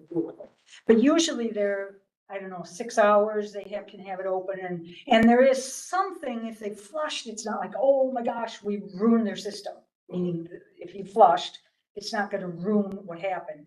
You just can't flush too many times or it's gonna be up in your house. Yep. So you got a little bit of time. Probably got about a few flushes in there. So my suggestion when somebody calls is the best thing is to put a piece of tape over your sink, across your toilet, but you could go in your toilet, probably make one flush, and I'd quit after that, or go in the toilet and wait until you flush. So you have some time. And they do bypass the sewer. If this is your main coming through here, they bypass from here to here so that the people upstream of that piping Oh, really? won't have issues, that keeps going. So when I put this out to bid, we got these 4 bids. In situ form, we have used in the past. The last time was 2014, I believe, in College View area. We've used them, we've been happy with them. The last couple years, it's been Busy Sewer, and we've been happy with them. HydroClean, just as it happens, hasn't never gotten our lining bid since I've been here, and I've been here 18 years. Though they always end up getting our manhole rehab because they're the only ones that do cement manhole rehab. So I'm familiar with those top 3 companies, have had good work, good success with them. I know nothing about National Power Rodic. Had they won the bid, we would have had to do some vetting and looking and seeing what kind of company they're like, or done, or whatever. So this year, in situ form did get the lowest bid. I worked with Dean on these numbers. It's coming from our sewer utility funds. Dean and Kevin give me that information, and Josh. And the bids did turn out lower than I anticipated. I overestimated, probably because of my post-pandemic We got scared of this one. nightmare that I had out here that was really high. So I missed estimated that, but better that we're little lower than too high. And that brings us to any other questions you might have about it. But like I said, we put out a letter to the people that will be involved, kind of explains what they need to do. In the pre-construction meeting, we have the company, we let them know you need to do door hangers. And it does state they can't be, there's a time period in there, they can't be out for, I can't remember exactly, I think more than 12 hours. There's a limit on there. They're responsible for traffic control. What are some of the other things? If they have to supply a porta potty, they have to do that. Yeah, I can't think of anything else unless you have any other questions. I just want to say this too, so somebody might say, well, how long does this last? So for a 1-day disruption, it adds about 50 to 60 years life to this pipe. That's a pretty good trade-off. And in your packet plus here, I did show a few examples also different from here in your packet in terms of good pipe and bad pipe. And you can see the liner line along there to see what it looks like. And you do lose a teeny bit of, as they put that liner in, you lose a teeny bit of interior space. I looked that up. It's like 0.4 inches. But you gain in the, smoothness, the smoothness of it. The coefficient of friction. The other thing is for this year, we're requesting that they be finished with the project this year, the first Friday in October, and the next year it's the first Friday in October also for that year. That way we have time to get the videos back, look at them. If there's excessive ripples or anything, they would have to come in and fix them. I don't really know what they do. I think they have to cut them and reline, but knock on wood, we've never had to, but we need time to look at their videos to make sure that it is adequate. We have to do a little bit of footwork for the guys, especially if you've got a main and say you've got 5 homes down there, but we've got 10 laterals. Well, we want to plug up 5 of those. We only want 5 active ones if there's 5 active homes. And our guys will have to do a little bit of work, go into homes, do some dying, watch, because there's a couple of mains at that scenario. Because what happens is those laterals that aren't being used, roots get in there and now they're down in there and they plug up so it'd be nice to go right through those and only have 5 cutout laterals if there's 5 homes. Is that something you guys are looking for when you're doing that camera? Is you're looking for those laterals that aren't being used anymore? Yes. Just throughout I don't know how often you're doing this, but it seems. Yeah, like we do it when we do them, if there's any laterals, Hey, what's that one? there's 4 houses on here and there's 7 laterals. We don't actively find which ones are active necessarily. Sometimes we do, depending on but it's noted, so we know in the future that. Sometimes they can tell, once in a while when they turn the camera up, you can tell it's an abandoned lateral, but a lot of times you can't. So I put it on the map as an active, because there might be 2 side by side, and let's face it, if those are your homes, you don't want me saying, oh, we're closing you off, and now we got a problem. Yeah, That is the advantage of having them in town, because if they didn't while they're in town staying in a hotel, if by chance they missed cutting somebody open, we got them back there that night and cutting the right lateral open. But they can't always tell which ones are active, and that's why they might have to go into Lene's house, put dye down while the TV is going and say, oh, that's the 4th one from the whatever, not the 5th one. And that's how we kind of run. Yeah, this is where we really like tomorrow too, because you shouldn't let those go. Like if we don't want unknowns. Tomorrow says, figure it out.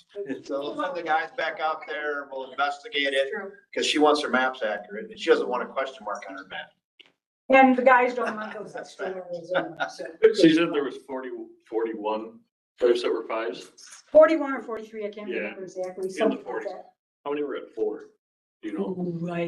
I don't know, but there's a fair number. There's a fair number. We'll bring that number back to you next month. And you can. Would it be a concern in 26 or like in 2026, or is that something to just be okay? We've got a little bit of leeway with that dollar amount, and we're planning, we're gonna ask the company, if you approve this in situ form, we're gonna ask the company if they'll do 1 more main this year and 1 more main next year, which won't bump us above having to come in here and rebid and do the whole thing.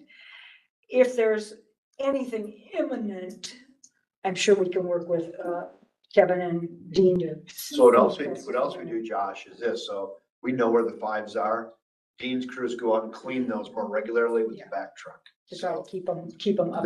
So we have a scheduled cleaning, but the 5s and maybe the bad 4s, they're out there more often cleaning those. And hopefully going forward now, this will be more consistently done. It was consistently for a while, and the pandemic and some stuff happened in there, and it got, we had a gap in there. 2020 was the last time. So it is. Hopefully you'll see, well, maybe I'll be retired in 2 years, but hopefully in 2 years, you'll see another 2-year project with even more of those. So CIP is approved for every year for the next 7 years or 6 years or whatever it's approved for. I don't know.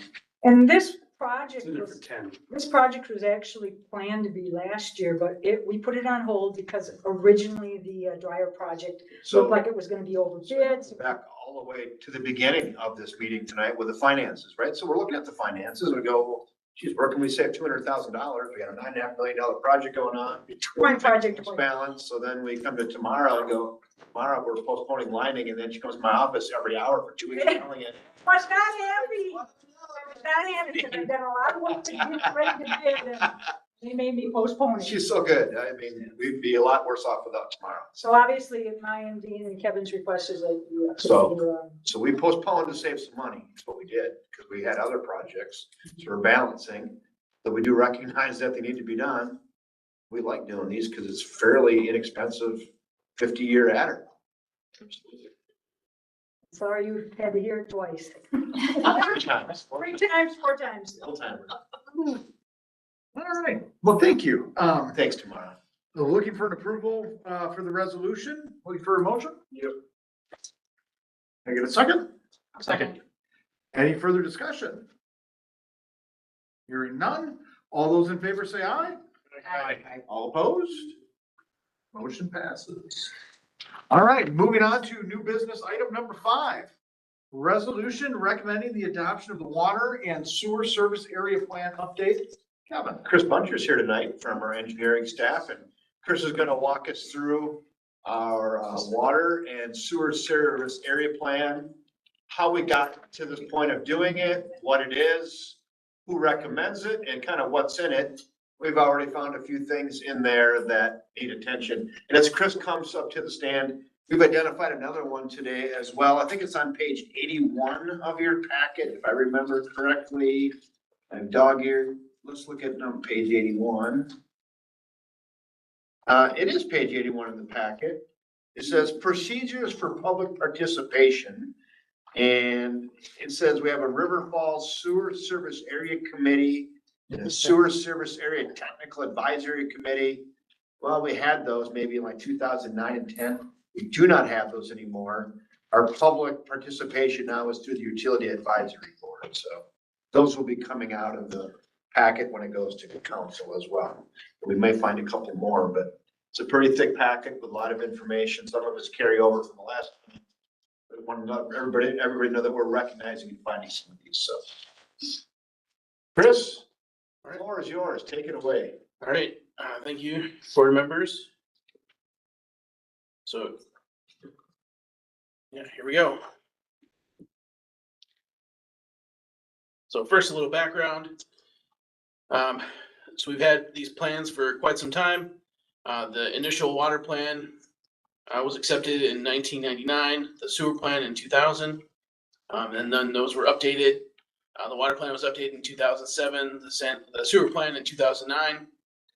And then it got added back into the CIP, and the city awarded Strand that update for both plans in 2023. And the DNR requires that these plans be updated periodically, and they also require that they review and approve our updates to our plans. And then part of that review and approval is that there has to be a public participation process involved with adopting those plans, and which is what we're talking about here tonight. I guess I'll just mention as well, when we started this process in 23, they only required the review of the sanitary plans, and then in 2024, the statute was passed that requires them to review the water plan as well.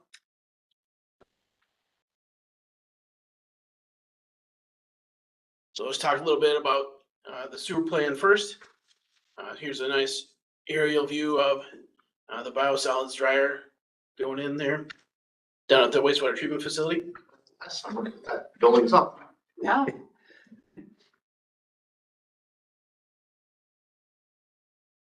So there's 3 main areas that they're considering in the sanitary sewer plan. So the black line around here is pretty close to the city limits, but that's the sanitary service area. And then this green line is the urban area boundary. That was established in 2005 by the city's comprehensive plan. And so in the comprehensive plan, the planning department, they looked at all that stuff and assigned different zonings to that area. And then there's also a 1 mile out boundary, which is this dashed line, which is 1 mile from the urban area boundary.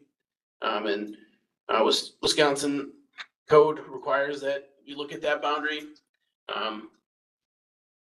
So making sure we're not missing any big picture stuff. That's real big picture.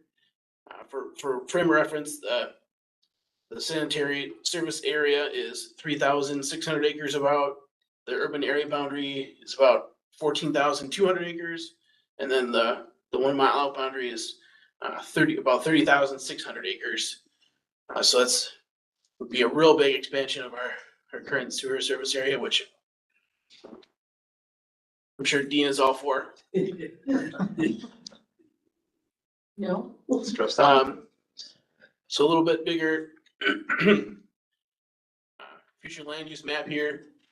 So this was determined by the 2023 comp plan. So we were able to get that approved and to Strand for them to use in the model. So they assign a different flow rate to each land use, and then they use that data in their models to figure out projected future flows, figure out what we're gonna need for the future.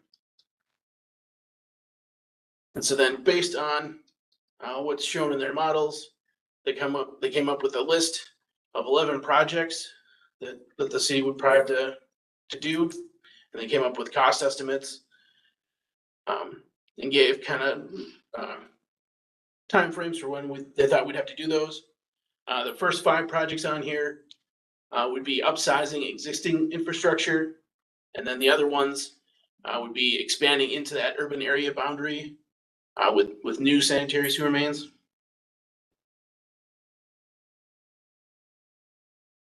So this is a map that shows where those different projects are located.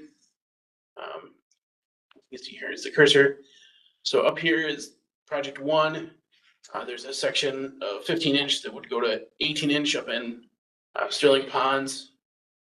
That would be needed if there's additional development beyond what's existing there now. And then here's a little more zoomed in for some of the other projects that would involve our existing infrastructure. 3 and 4 are also dependent on more development in that urban area boundary. So they're real theoretical at this point. Projects 2 is that Lametti interceptor that Tamara mentioned earlier. And then, so this starts up at Summit and St. Croix streets and goes down, crosses the river, goes by City Hall and crosses the river again. It goes into the Common Interceptor, which is project F5. And then that goes into the wastewater treatment plant. So F2 would be upsizing some of the existing stuff, which is a range of like 14 to 21, all to 24-inch pipe. This pipe is close to like a little over 50% capacity. So that's, I believe you'll probably be seeing it in the next CIP sometime in the next 5 years here. So once you get more than 50% capacity, the manholes start getting messy because they expose the top halves of the sanitary sewers. And then down here, F5, that's an existing 24-inch main, which will be upsized to 36 inches. It's a tricky one. That's down the hill to the plant. Right. And I don't believe that the cost to upsize this one included any work that would have to be done at the treatment plant that might, in order to accommodate that bigger pipe coming in.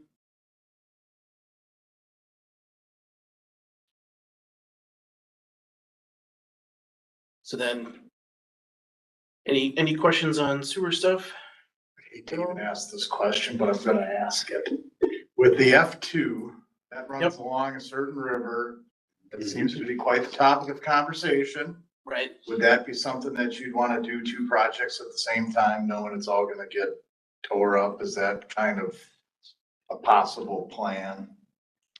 I mean, potentially, I think. I'm not trying to put I think anybody on the F2 spot with anything, I'm just. Yeah. Amy and I looking at it going. have talked about that a little bit, yeah, depending on what we'd have to do, if we're having to dig it up or if we can line it, but if you're upsizing it, it might fit more neatly with a plan that's already disrupted in the area.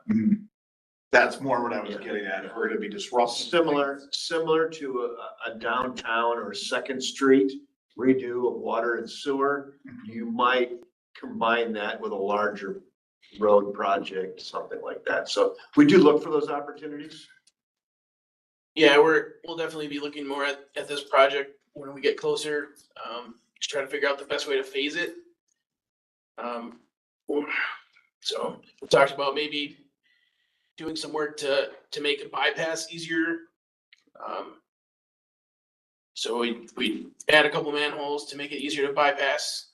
And then the next year,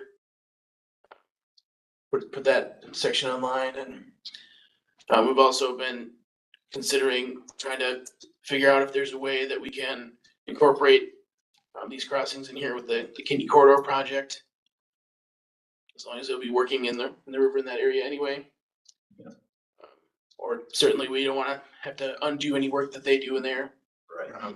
So I just want to go a little bit on the coordination. So here's how much we do coordination. So Chris and Todd, every year they do street upgrades with whether we're treating it with a new product or redoing a whole street, but they give us those lists to electric, water, sewer to see if there's coordination where we can get in there ahead of time and do work. So we try not to work in silos. We try to work together and do coordination of street projects and other projects in coordination with the utility work as well, when we can.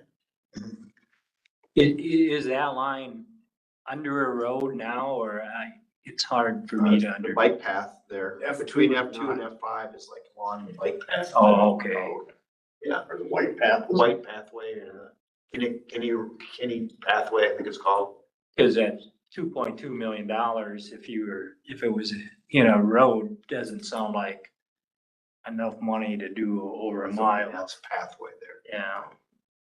But so, I mean, there's so much information in this study. Is that line over capacity now? What do we say, coming to 50%? Once you get over 50%, that's when you want to look at trying to upsize a pipe just for maintenance concerns. But so it is It's not- getting to be 50% now, or? Some of it. So that was a tricky part. So we did that. Yeah, We did the $2 million Lameni North Interceptor project, but we have the segment, it's bottlenecked, right? So we have our 24-inch main that we put in brand new. And we have some stuff that's 18 here, so we're like, oh, Yeah, we have a the, nice 24-inch main that goes into an 18. Some well, of the, it's 15. the river 15. crossing here is, I believe, a 14-inch So we have cast iron bottleneck. pipe. So we're not really utilizing the 24-inch. So with this, that's part from F2 north there to connect to the new. That's probably the most crucial piece. And then from Yeah. F2 to That's about F5. 2,000 feet. Yeah, 2,000 feet. That'll be the first piece probably. Then F2 to F5 will probably coordinate with a river project, I'm guessing. Okay. What I did in the CIP is I took F2 and cut it in two phases. The north phase, the 2,000 feet that Tamara was talking about that we wanted to line, and it came in so expensive we did not line it. That would be our first, that's the first one that has to be repaired. Yes. There's a lot of infiltration there, there's Yeah, a lot of I&I infiltration and gushers. gushers. So that'll save the plant because you're getting in a lot of water from the river area. That goes under the river up there too. Mhm. So that's a pretty crucial piece. And then downstream from there is all been lined. Yeah, it's just smaller. It's just smaller. But most of these other projects that they've got listed in there, they're dependent upon future growth. Growth, right? Right. We're guessing, or we're having calculated guesses by looking at our zoning maps and growth patterns and interest in development. So you're trying to make calculated guesses. And, We've done some, you can put some devices down the manholes and measure the current flow rates too, to try to Done that. make sure you know where What'll they're at. what'll tip it, right, to the point. Yeah, we did some of that to help them calibrate their model for the study. Okay. But so revenue to do some of these future things, depending upon growth, that money could be captured through, New customers. Right. or Developer fees. or impact fees. Impact fees, yes. Josh was talking about. Can you continue on that?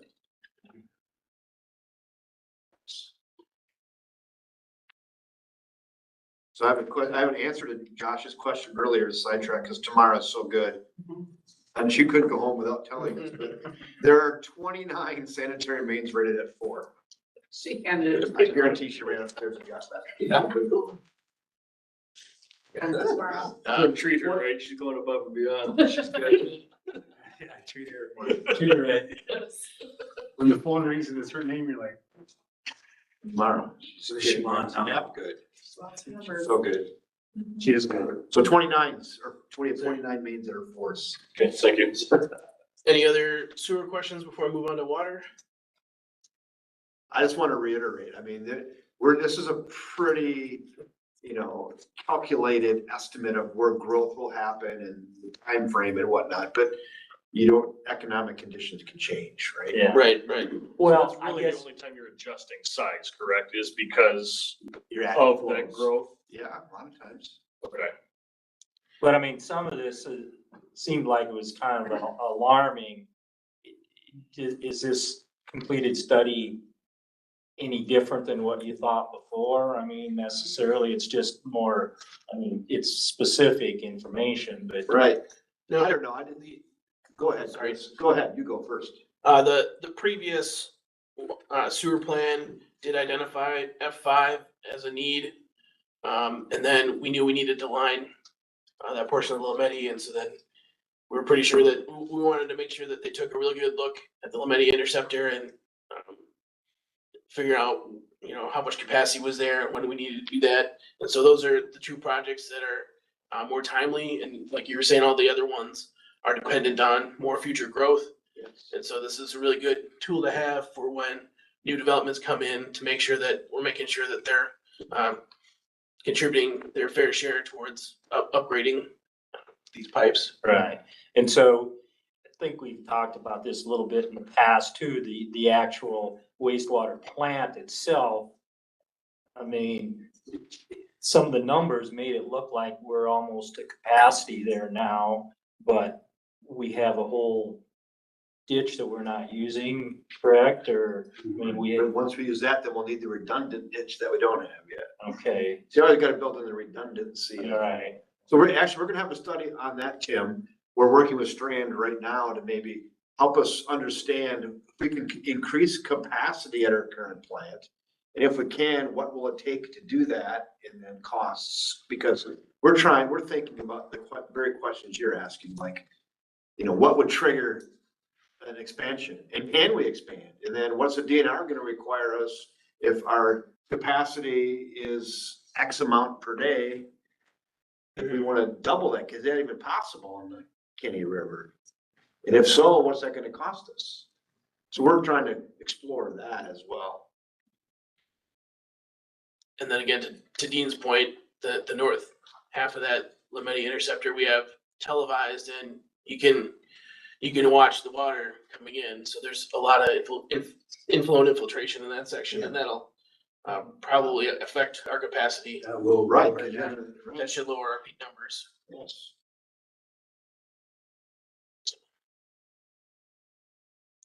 We were real disappointed when our bid came in so high, so. I'm happy though, because we would have lined it and then it would be undersized. Yeah, that. Yeah. Who remember, some of you, Tim was here for that. We paused that. We were gonna line that, and we said, wait a minute, maybe we gotta check, see if it's undersized or not. So we went out, and that's kind of what got some of this going, and we realized it probably is undersized. Let's spend the money in upsizing it. So we answered that question. So let's go to water. So here's a nice picture of the North Water Tower under construction.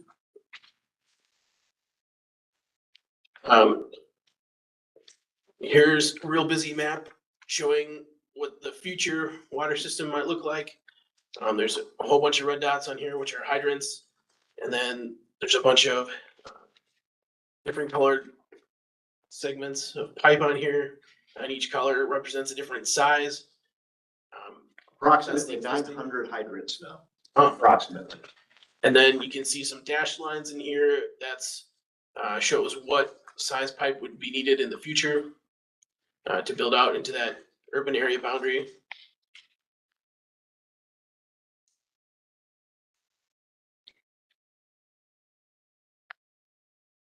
You can see the lines on this map a little bit better. This is the Is there a way to make this orange thing go away or not?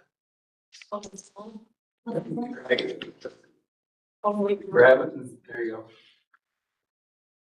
All right, so this is a pressure zone map. So it shows the approximate PSI or pounds per square inch coming out of the tap at a business or residence. So this helps us figure out who we need to tell to put on a pressure reducing valve, or figure out where we need to try to do some work to increase pressures. These red areas are lower pressure, and then these light purple or higher, it's over 90. So it's a real good tool to help folks when they're planning developments or buildings, to give them some sort of idea of what kind of pressure is going to be there. And then we make sure also, like I said, to make sure that people are putting in pressure reducing valves in areas where there's high pressure zones.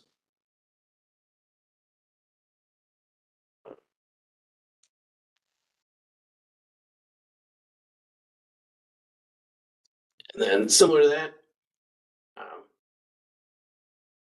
where that one, the previous one was PSI, this one is gallons per minute for the fire flows, so what's coming out of the hydrants. So it goes from the red is like 1,000 gallons per minute up to the purple again, which is like 4,500 gallons per minute. So that helps us figure out where we might need to add some storage or put in bigger mains so that, especially for like commercial buildings, require higher fire flows.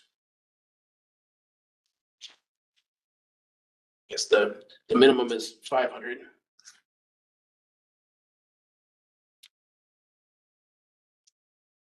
So here's just a list of the capacity of our existing towers and the reservoir.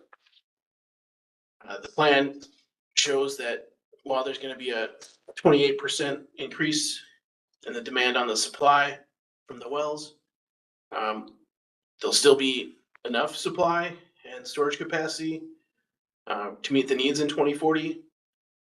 However, they did identify various projects that would help increase some of the low pressures in various spots in the city and increase some of the fire flows where there are some concerns.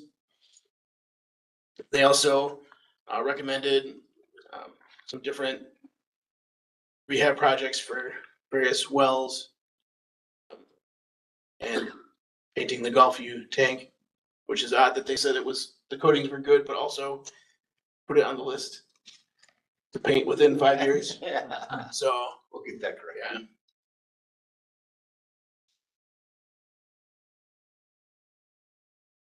So the main projects I wanted to highlight on here were the new North Zone well, which would add approximately 1,000 gallons per minute. They're recommending that to provide a redundant supply in case the existing North Booster Station was to go out of service for some reason. Then there'd still be supply, and especially I think for fire reasons. In this 5 to 10 year range, there's the East Zone tank, which would provide for additional fire flow in the East Zone to meet the needs for larger buildings. And they will also help there to be more steady pressure in the Gulfview Zone, kind of dual purpose. And it's in this 5 to 10 year range, but we're thinking it'd be nicer to do it closer to 5 years. And then the East Zone booster project, also in this 5 to 10 year box, would be to upsize there's small pumps and large pumps at that station, and this would be to upsize the smaller pumps to meet future maximum demands. And so that would kind of be dependent on more development in that urban area boundary.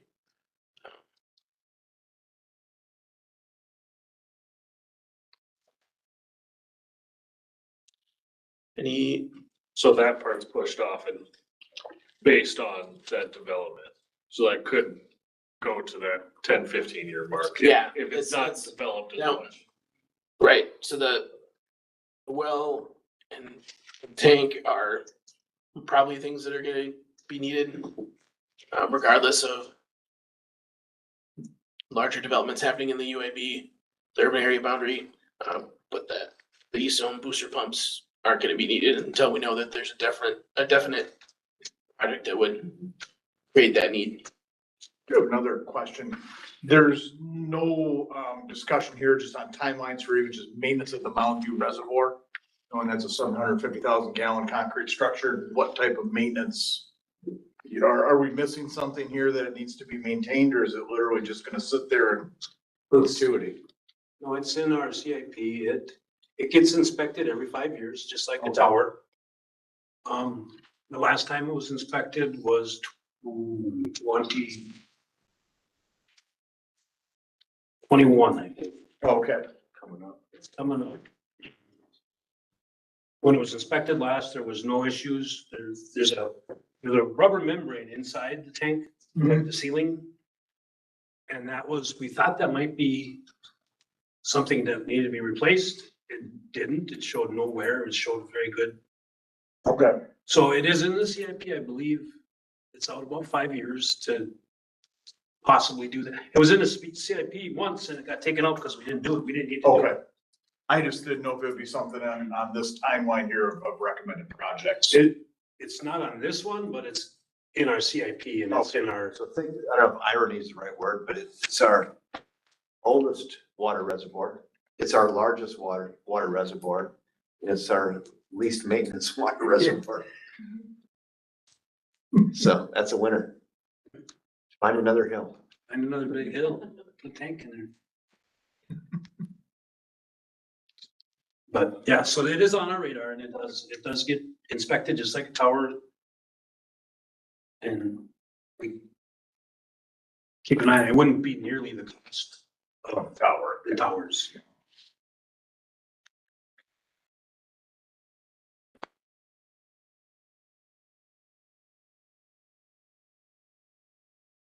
Growth dependent, whoever has the crystal ball. We can make our best guess. You could think back to 2000 when they were guessing population estimates and things, and they were way higher. than Really turned out to be, so. You know, it's tempered a little bit and then I'll kick in, we don't know. It's our best estimate today. I'm planning for that. Subject to change. Yeah, I'll just have a comment to that, which is, so one thing I find somewhat frustrating because it's factual. People go crazy about River Falls getting big. One small problem, 2010 to 2020, we grew at the smallest percentage we've grown in like 40 years. Yeah. So. Right. So other than being completely wrong, it's a great thought. Yeah. Yeah. And now we're kicking in a little bit, but yeah.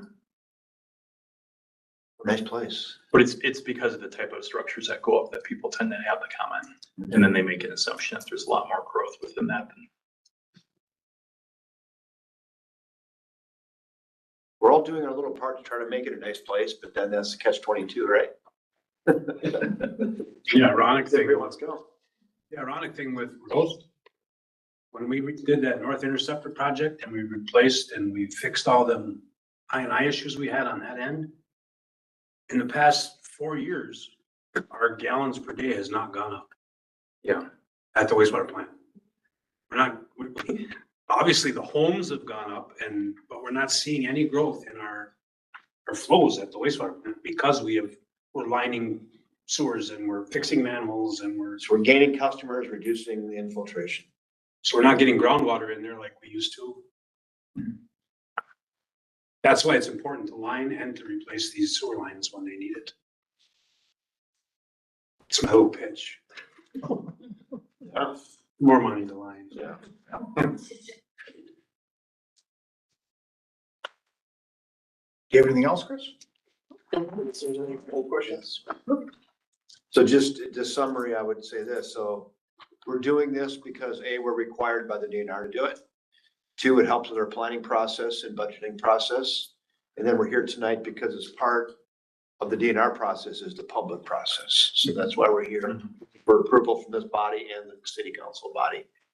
So that's what we're doing, showing our homework. Perfect. All right, looking for an approval for the resolution. Can I get a motion? I'll move to approve the resolution. Second, all right. Any further discussion? All those in favor? Aye. All opposed? Motion passes. Thank you.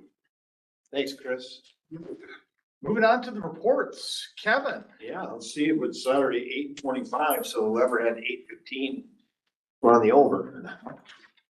West Central Wisconsin Biosolids, that minutes are in your packet. Some of you may have read that, discovered that, yeah. I am the president of West Central Wisconsin Biosolids. I think that's a good thing that we ended our contract with them, but somehow they respect us and they asked me to be the president the final year, so.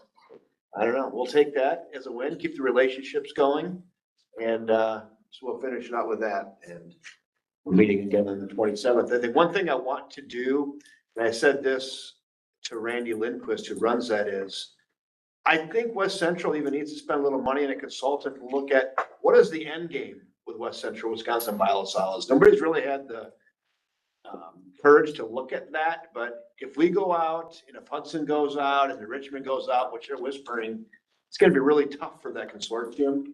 So it might be good to look at what is the 10 to 15 to 20-year end game for West Central Biosolids, maybe, right? I mean, and you could look into that, maybe like, there is no end game, this is gonna work forever, I don't know, but to look at maybe some realistic things about how much more can you spend at that facility?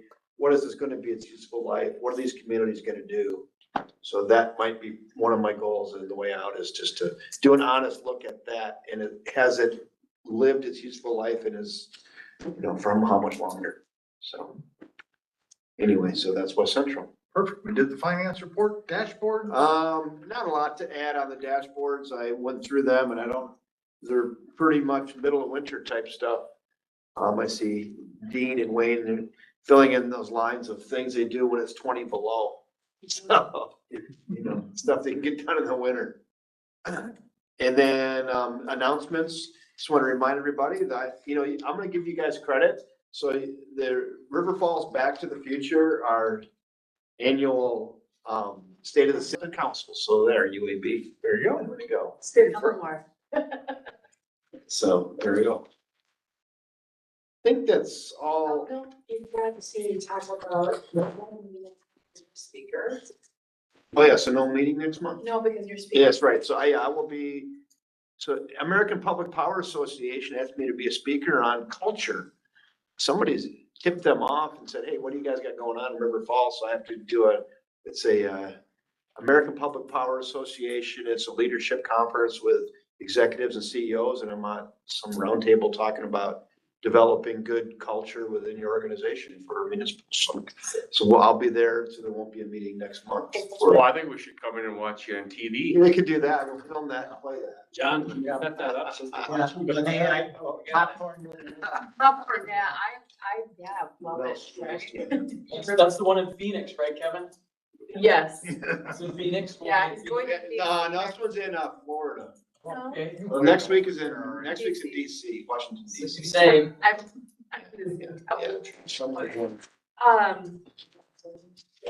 Oh, yeah, so this is exciting news. We have 3 new operators for Dean in our water, wastewater. And 2 of them are from Hudson. I don't know, they're certified operators, and we got them, so. Like Nice. water, wastewater. So our HR director, Karen Bergstrom, she says, don't feel bad because they've been taking a couple of our officers. So we have 2 of them, really, really good guys. We have 3 good guys. So one is, so 2 are certified operators, and one is Todd Decker, and he's not a certified operator, but a good guy, local guy. Levi Myers, he's certified, and Thomas Polkowski, he'll start next Monday, and he's a certified operator. So 3 really good people that we're getting on board to fill some positions. Can we say we lost? Luke is going to be taking a new job, one of our operators, and we were just announced today that Pete is going to be going back to 3M. So Luke is from Amory, and he took a job in New Richmond, obviously, because to save himself 20 miles a day. he does not want to leave the city, but Yeah. It was best for his family. Yeah, there's no hard feelings in either one of those. And we're also trying to prepare for when Bill retires. Yeah, so that's our third one. Bill's not retired. Trust me, I'll convince him to stay. I hope you're right. It's my Uncle Bill. Oh, is it? Yeah. Well, I hope you're right. He doesn't retire. So anyway, we have three really, really good ones that we acquired. I'm excited to have them. All right, well, thank you, Kevin. That's my announcements. Perfect. For all the kids watching at home, you don't have school tomorrow, so that's my announcement. Oh, really? Really? Yeah, I mean, that's pretty exciting stuff. Oh, Yes. These kids aren't tough anymore. Negative two. They have heat in the school? You'd think so. Okay, they make jackets. All right, well, let's wrap this up and let's get a motion to adjourn. Move adjournment. Second. All right, meeting's adjourned. Thank you, guys. Thank you. See you guys, Back to the Future. March 4th. Oh, yeah, I gotta sign up for that.